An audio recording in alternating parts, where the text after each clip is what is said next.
آپ کو پتہ ہے صحیح بخاری میں موجود ہے، عروہ ابن زبیر حضرت ابو بکر کا نواسہ کہتا ہے کہ میں نے عبداللہ بن عمر بن عاص سے پوچھا کہ نبی الاسلام پہ جو کافروں نے مصیبتیں ڈھائی تھی ان میں سے کوئی مشکل وقت ہمیں بتائیں۔ احد کا وقت تو سب کو پتہ ہے، تو انہوں نے کہا مجھے وہ وقت یاد ہے کہ مکے کا دور تھا، تو عقبہ ابن ابی معیط جس نے ایک دفعہ نبی الاسلام کے، صحیح بخاری مسلم میں آتا ہے کہ کندھے پہ اوجڑی لا کے اونٹ کی رکھ دی تھی، پھر سیدہ فاطمہ آئی انہوں نے ہٹائی، اس نے نبی الاسلام کے گردن میں ایک دفعہ چادر ڈالی، صحیح بخاری میں آتا ہے، اور اتنی زور سے کھینچی گلا دبایا، قریب تھا کہ آپ کی مبارک آنکھیں باہر نکلا تھا۔ تو اتنے میں سیدنا ابو بکر صدیق وہاں آئے اور انہوں نے اس کو مار کے ہٹایا اور قرآن کی وہ آیت پڑھی، کیا تم ایک شخص کو صرف اس لیے مار دینا چاہتے ہو کہ وہ کہتا ہے کہ میرا رب اللہ ہے؟ اور پھر اس کے بعد جو حضرت ابو بکر کی پٹائی ہوئی وہ الگ چیز ہے، لیکن وہ اس لیول کے اوپر اپنی جان نثار کرنے کے لیے تیار ہو جاتے تھے۔ غزوہ احد کے موقع پر صحیح بخاری میں آتا ہے کہ 12 بندے صرف نبی صلی اللہ علیہ وسلم کے ساتھ رہ گئے تھے 700 میں سے، اور ان 12 میں حضرت ابو بکر بھی شامل تھے، حضرت علی بھی تھے، حضرت عمر بھی تھے۔ اس وقت بھی کمٹمنٹ آپ دیکھ لیں، پیچھے نہیں بالکل ہٹے، ہر موقع پہ جہاں پہ قربانی کا موقع آیا پوری کمٹمنٹ کے ساتھ نبی صلی اللہ علیہ وآلہ وسلم کا ساتھ۔ حضرت عمر بن عاص کہتے ہیں بخاری اور مسلم دونوں میں، نبی علیہ السلام نے مجھے ایک لشکر روانہ کیا تو اس لشکر کا امیر بنایا، تو مجھے یہ زوم ہوا کہ میں حضور کا بڑا لاڈلا ہوں، تو میں نے کہا یا رسول اللہ صلی اللہ علیہ وسلم آپ کو لوگوں میں سب سے بڑھ کے محبوب کون ہے؟ تو فرمایا عائشہ سلام اللہ علیہ۔ تو میں نے کہا نہیں یا رسول اللہ میں مردوں میں پوچھ رہا ہوں، تو کہا اس کا باپ ابو بکر۔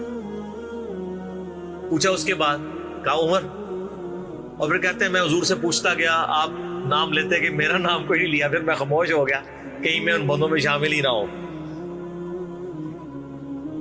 صحیح بخاری میں آتا ہے عبداللہ بن عمر رضی اللہ تعالیٰ عنہما کہتے ہیں کہ ہم نبی علیہ السلام کی موجودگی میں یہ کہا کرتے تھے کہ رسول اللہ صلی اللہ علیہ وآلہ وسلم کے بعد سب سے افضل ابو بکر ہیں، اور پھر عمر ہے، اور پھر عثمان ہے، اور اس کے بعد ہم صحابہ میں تفریق نہیں کیا کرتے تھے کہ کون کس سے اوپر ہے، ان تینوں کے بعد۔ لیکن یہاں پہ میں ایک ٹیکنیکل مسئلہ آپ کو بتا دوں کہ جب کبھی بھی صحابہ میں فضیلت کی بات ہو رہی ہوتی ہے نا تو وہ ایکسکلوڈنگ اہل بیت ہوتا ہے، کیونکہ صحابہ کرام بھی اہل بیت کو ایک الگ سے آئیڈینٹی تصور کرتے تھے، اور محدثین بھی، ورنہ تو ظاہر ہے کہ صحیح بخاری میں ہے، مسلم میں بھی، کہ فاطمہ میرے جگر کا ٹکڑا ہے، جس نے فاطمہ کو تکلیف دی اس نے مجھے تکلیف دی۔ سیدنا ابو بکر بھی کبھی یہ جرت نہیں کریں گے کہ کہیں کہ میں رسول اللہ کو فاطمہ سے بڑھ کے محبوب ہوں، کبھی بھی نہیں یہ جرت کریں گے۔ اس کے الٹ آپ کو حدیثیں بخاری مسلم میں مل جائیں گی، وہ ٹاپک الگ ہے۔ میں آپ کو ایک شرعی مسئلہ سمجھا رہا ہوں، محدثین کے ہاں، صحابہ کے ہاں جب کبھی بھی صحابہ کی فضیلت کی بات ہو رہی ہوتی ہے تو وہ ادر دین اہل بیت ہوتا ہے، یعنی اگر یہ فضیلت کی بات ہو رہی ہے تو اس میں حضرت فاطمہ، حسن و حسین، حضرت علی شامل نہیں ہے، ان کا مقام وہ ہاں وہ الگ سے ہے، وہ کیٹیگری الگ ہے، وہ اہل بیت کی کیٹیگری میں فال کرتی ہے، اور یہ اہل بیت کی کیٹیگری اتنی سٹرونگ ہے، آپ حدیث کی کتابوں میں دیکھیں گے کہ صحابہ کرام کے فضائل پہ چیپٹر الگ ہے، اہل بیت پہ الگ ہے، اور امہات المومنین پہ الگ ہے۔ ایون امہات المومنین کو بھی اہل بیت سے الگ سے ذکر کیا جاتا ہے۔ اہل بیت کی ٹرم جو محدثین کے ہاں مانی جاتی ہے، اگرچہ امہات المومنین بھی اہل بیت ہے، لیکن وہ اسپیسیفکلی سیدنا علی، حسن حسین اور سیدہ فاطمہ کے، تو یہ میں آپ کو کیٹیگری بتا رہا ہوں۔ تو بہرحال یہ خود مولا علی علیہ السلام کے بارے میں صحیح بخاری میں آتا ہے، محمد ابن حنفیہ نامی ایک عورت سے حضرت علی کا بیٹا تھا، اس کا نام تھا محمد۔ حضرت فاطمہ کی زندگی میں تو حضرت علی نے دوسری شادی نہیں کی، وہ صحیح بخاری مسلم میں آتا ہے، نبی اسلام نے ان کو منع کیا تھا، یہ ان کی خصوصیت تھی۔ بعد میں انہوں نے کچھ شادیاں کی، اس سے بھی اولاد ہوئی، جس میں حضرت سیدہ حنفیہ نامی ایک عورت تھی، ان سے ایک بیٹا تھا محمد ابن حنفیہ۔ صحیح بخاری میں آتا ہے حضرت ابو بکر کے فضائل کے چیپٹر میں کہ محمد ابن حنفیہ کہتا ہے کہ میں نے اپنے والد علی ابن ابی طالب سے پوچھا، ابا جان بتائیں رسول اللہ کے بعد اس امت میں سب سے افضل کون ہے؟ تو انہوں نے کہا ابو بکر۔ تو میں نے پوچھا اس کے بعد؟ فرمایا عمر۔ اور ان کا میں تیسری دفعہ میں نے سوچا کہ میں اگر پوچھا تو یہ عثمان کا نام لیں گے، تو میں نے کہا اس کے بعد تو آپ کا ہی نمبر ہوگا، لیکن وہ تو علی تھے نا، تو انہوں نے کہا کہ میں تو عام مسلمانوں میں سے ایک مسلمان۔ وَمَنْ أَحْسَنُ قَوْلًا مِّمَّنْ دَعَا إِلَى اللَّهِ وَعَمِلَ صَالِحًا وَقَالَ إِنَّنِي مِنَ الْمُسْلِمِينَ۔ اس سے بڑھ کر کس کی بات ہو سکتی ہے جو لوگوں کو اللہ کی طرف بلائے، خود بھی نیک اعمال کرے اور پھر بھی کہ میں عام مسلمانوں سے ایک مسلمان ہوں، میں بھی مسلمان ہی ہوں، بہت بڑا پیر فقیر یا کوئی اپنے آپ کو ایکسٹراڈنری نہ ماننا شروع کر۔ اس حدیث میں بھی سیدنا ابو بکر صدیق رضی اللہ تعالیٰ عنہ کی فضیلت کو خود مولا علی نے بیان کیا۔ پھر بخاری مسلم میں وہ جو حدیث ہے سقیفہ بنی ساعدہ والی، جو اختلاف ہوا تھا، اس میں آپ کو پتا ہے سیدنا علی نے بیعت نہیں کی تھی حضرت ابو بکر کی 6 مہینے تک، بخاری مسلم دونوں میں آتا ہے۔ پھر سیدہ فاطمہ بیمار ہو گئی، ان کی تیمارداری کرتے رہے، پھر سیدہ فاطمہ فوت ہو گئی۔ بخاری مسلم کے الفاظ ہیں، حضرت علی نے حضرت فاطمہ کی وفات کے بعد دیکھا کہ لوگوں کا رجحان ان سے کم ہونا شروع ہو گیا۔ جب تک حضرت فاطمہ زندہ تھی تو ظاہر ہے نبی اسلام کا ایک وہ معاملہ تھا، تو پھر انہوں نے حضرت ابو بکر کو پیغام بھیجا کہ آپ میرے گھر آئیں اور اپنے ساتھ کسی کو نہیں لے کے آنا۔ اس حدیث کو روایت سیدہ عائشہ کر رہی ہے اور حدیث بخاری میں بھی ہے، مسلم میں بھی۔ اور اما عائشہ کہتی ہیں کہ سیدنا علی کی ایک خواہش تھی کہ حضرت عمر نہ جائیں کیونکہ ان کے مزاج میں ذرا تیزی تھی۔ تو حضرت ابو بکر حضرت علی کے گھر جانے لگے تو حضرت عمر نے روک لیا، ان کا آپ کو میں اکیلے نہیں جانے دوں گا۔ ہائے ہائے، ابو بکر تو پھر ابو بکر ہے نا، انہوں نے کہا اللہ کی قسم نبی کے گھر والوں سے ہمیں کوئی شر کی امید نہیں ہے۔ ان کو تھا کہ بلا کے ایجنسیوں کے ہاتھوں گرفتاری نہ کروا دیں، آج کے دور میں بات کر۔ تو حضرت بکر اکیلے گئے۔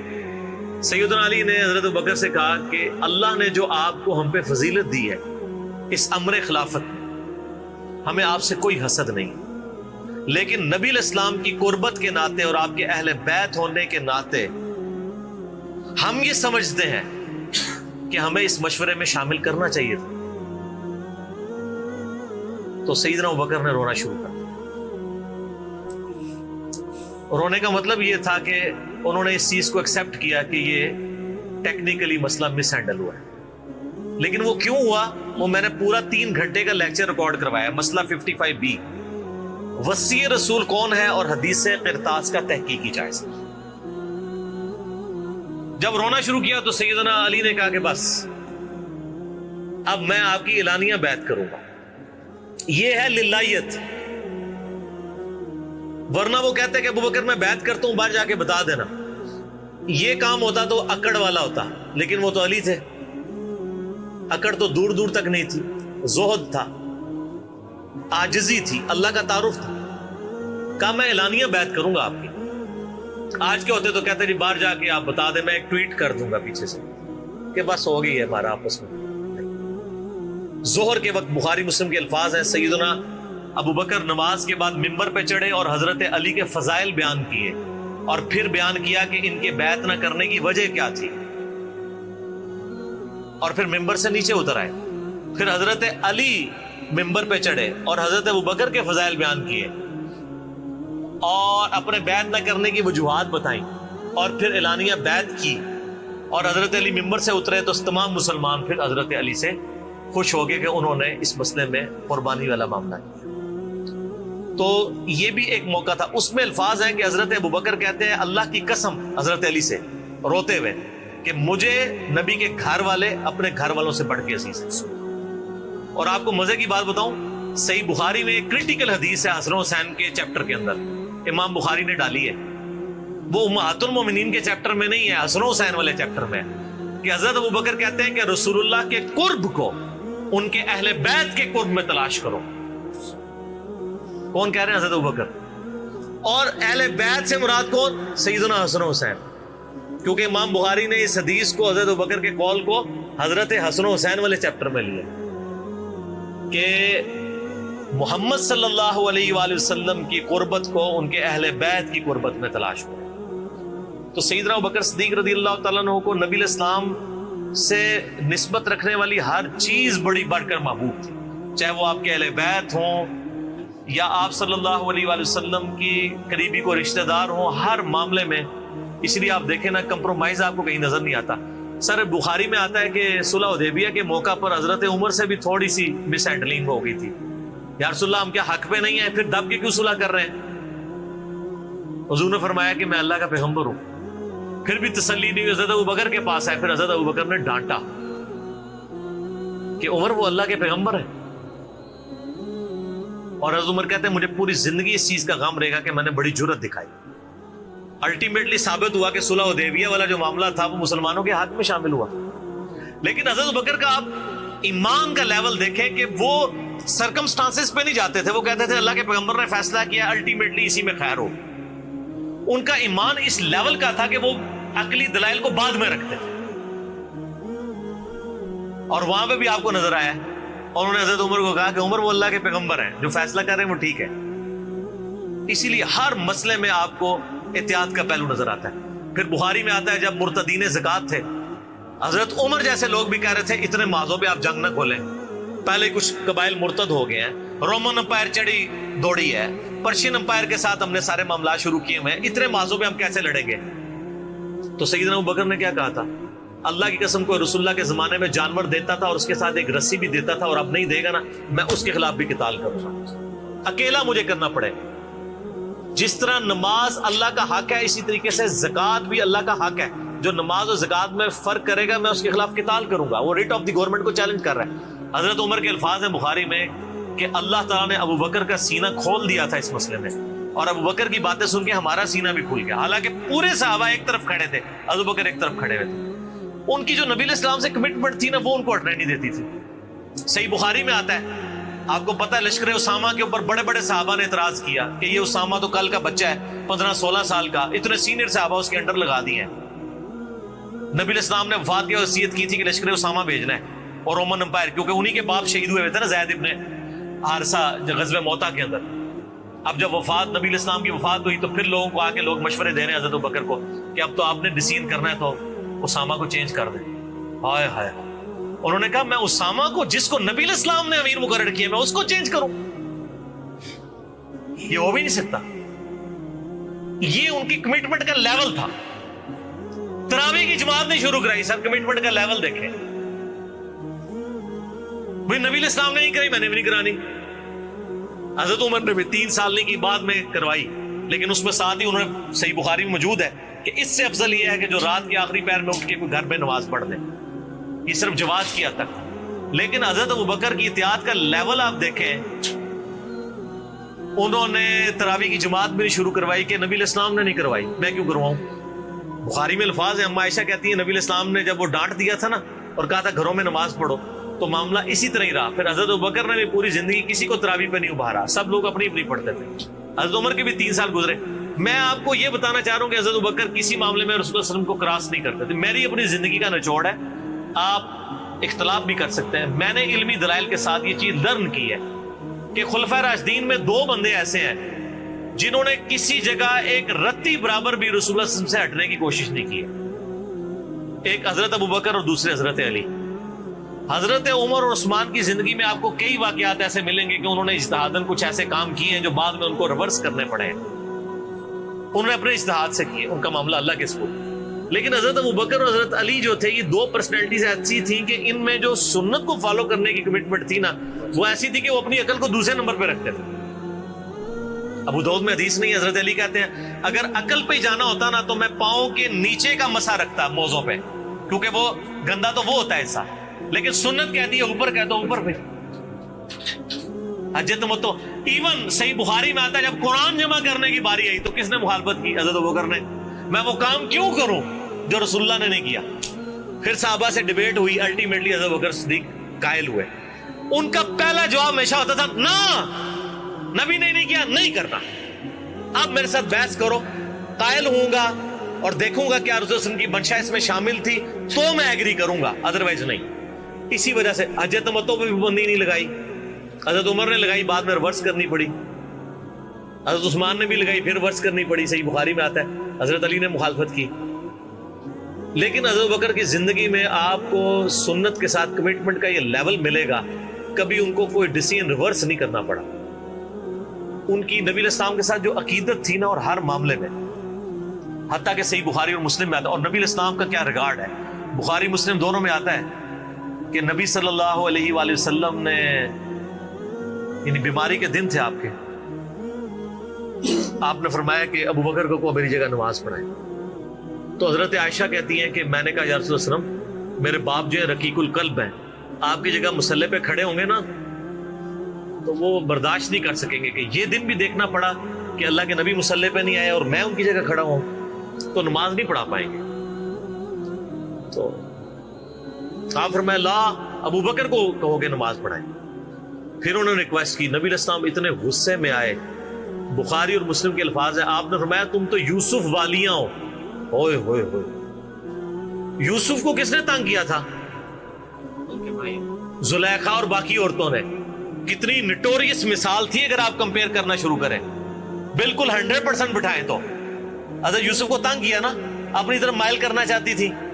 یہاں پہ وہ والا نیگیٹو پہلو نہیں تھا, لیکن یہاں پہ نبی علیہ السلام نے اپنی بیویوں کو کیا کہا, تم بھی یوسف والیاں ہو. جس طرح ان عورتوں نے یوسف کو اپنی مرضی کے مطابق چلانے کی کوشش کی تھی, تو مجھے اپنی مرضی کے مطابق چلا رہی ہو. ابو بکر کو کہو کہ نماز پڑھے. اتنی کمٹمنٹ. پھر انہوں نے نماز پڑھائی.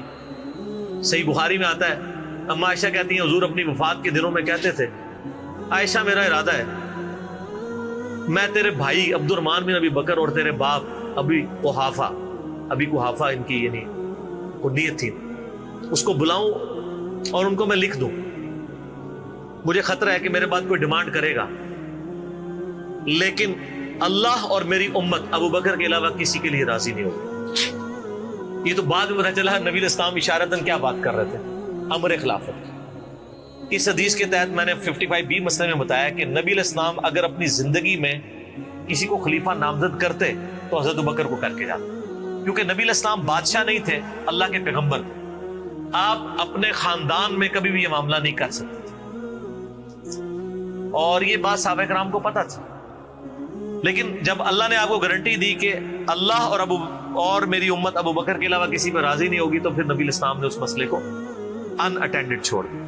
بخاری میں ہی آتا ہے, ایک عورت حضور کے پاس آئی اور کہا یا رسول اللہ آپ فوت ہو جائیں اور میں اس کے بعد آؤں اور آپ کو نہ پاؤں, تو فرمایا ابو بکر سے مل لینا میرے بعد. تو اشارے تو کافی آپ نے چھوڑے ہوئے تھے اس حوالے سے. صحیح بخاری مسلم میں حدیث ہے, نبی علیہ السلام ایک باغ میں بیٹھے تھے, ابو موسیٰ اشعری کہتے ہیں دروازے پہ دستک ہوئی, آپ فرمایا جو کوئی بھی ہے اسے جنت کی بشارت دے دو. کہا دروازہ کھولا سیدنا ابو بکر. میں نے کہا رسول اللہ صلی اللہ علیہ وسلم نے جنت کی بشارت دی. تو انہوں نے کہا کہ تکبیر بلند کی اور اللہ کا شکر ادا کیا, اللہ اکبر کبیرہ والحمدللہ کثیرہ. نبی علیہ السلام کنویں کی منڈیر پہ بیٹھے ہوئے تھے, آپ نے ابو بکر کو اپنی دائیں جانب بٹھا لیا ٹانگیں لٹکا کے. وہ جو پرانے زمانے میں بڑے کنویں ہوتے تھے نا, وہ چھوٹی سی دیوار باہر نکلی ہوئی ہوتی. پھر تھوڑی دیر بعد دستک ہوئی, آپ فرمایا اب بھی جو آتا ہے جنت کی بشارت دے دو. دروازہ کھولا سیدنا عمر, ان کو بشارت دی. انہوں نے بھی پھر اللہ کی حمد اور تکبیر بلند کی. پھر تیسری دفعہ دستک ہوئی, فرمایا اب جو کوئی ہے اسے جنت کی بشارت دو, لیکن ان مصیبتوں اور پریشانیوں کے ساتھ جو اسے آئیں گی. دروازہ کھولا تو سیدنا عثمان تھے. انہوں نے اللہ کی حمد بیان کی اور کہا میں اللہ کی پناہ میں آتا ہوں ان فتنوں سے اور پریشانیوں سے جسے مجھے اس کا سامنا کرنا. حضرت عمر کو حضور نے بائیں جانب بٹھا لیا. اب دائیں اور بائیں جگہ ختم ہو گئی تھی, تو حضرت عثمان سامنے آ کے بیٹھ گئے. راوی کہتے ہیں کہ میں نے اس سے یہ رزلٹ نکالا ہے کہ ابو بکر و عمر رسول اللہ کے ساتھ دفن ہوں گے اور حضرت عثمان کی قبر رسول اللہ کے سامنے بنے. سر آج بھی میں حضرت عثمان غنی کی قبر مبارک پہ کئی دفعہ حاضر ہوا ہوں, ایگزیکٹ روضہ شریف کی سیدھ میں قدموں کی جانب, اور ابو بکر عمر ساتھ ہیں.